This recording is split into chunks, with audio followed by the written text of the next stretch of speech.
নমস্কার। ইনস্টা খবরের আজকের প্রতিবেদনে আপনাদেরকে স্বাগত। বলিউডে এমন একজন অভিনেত্রী আছেন যিনি 82 বছর বয়সেও অবিবাহিত। তার মা মুসলিম হওয়া সত্ত্বেও তিনি হনুমান চালিসা জপ করেন। আজকের প্রজন্মের কাছে ধর্মীয় বিশ্বাস যেখানে অনেকটা ফিকে, সেখানে 70 ও 80-এর দশকের জনপ্রিয় অভিনেত্রী আশা পারেখের জীবন কাহিনী এক ভিন্ন দৃষ্টান্ত স্থাপন করেছে।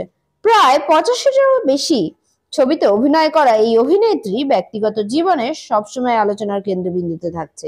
আশা পারেখের আসল নাম ছিল নাসিবা সুলতান আশা এবং তার জন্ম 1956 সালের 27 মে একটি মুসলিম পরিবারে। তার বাবা আশিক হোসেন ওয়াসাবি ছিলেন একজন কবি ও গীতকার, আর মা রাজিয়া ছিলেন অভিনেত্রী।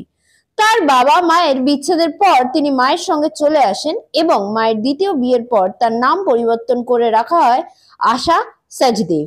এক সাক্ষাৎকারে আশা পারেখ জানান যে তার মা অত্যন্ত আধ্যাত্মিক ছিলেন এবং তিনি নিজেই সাই বাবার ভক্ত। মায়ের টাইফয়েড থেকে দ্রুত আরোগ্য লাভের পর তার বিশ্বাস আরো দৃঢ় হয়।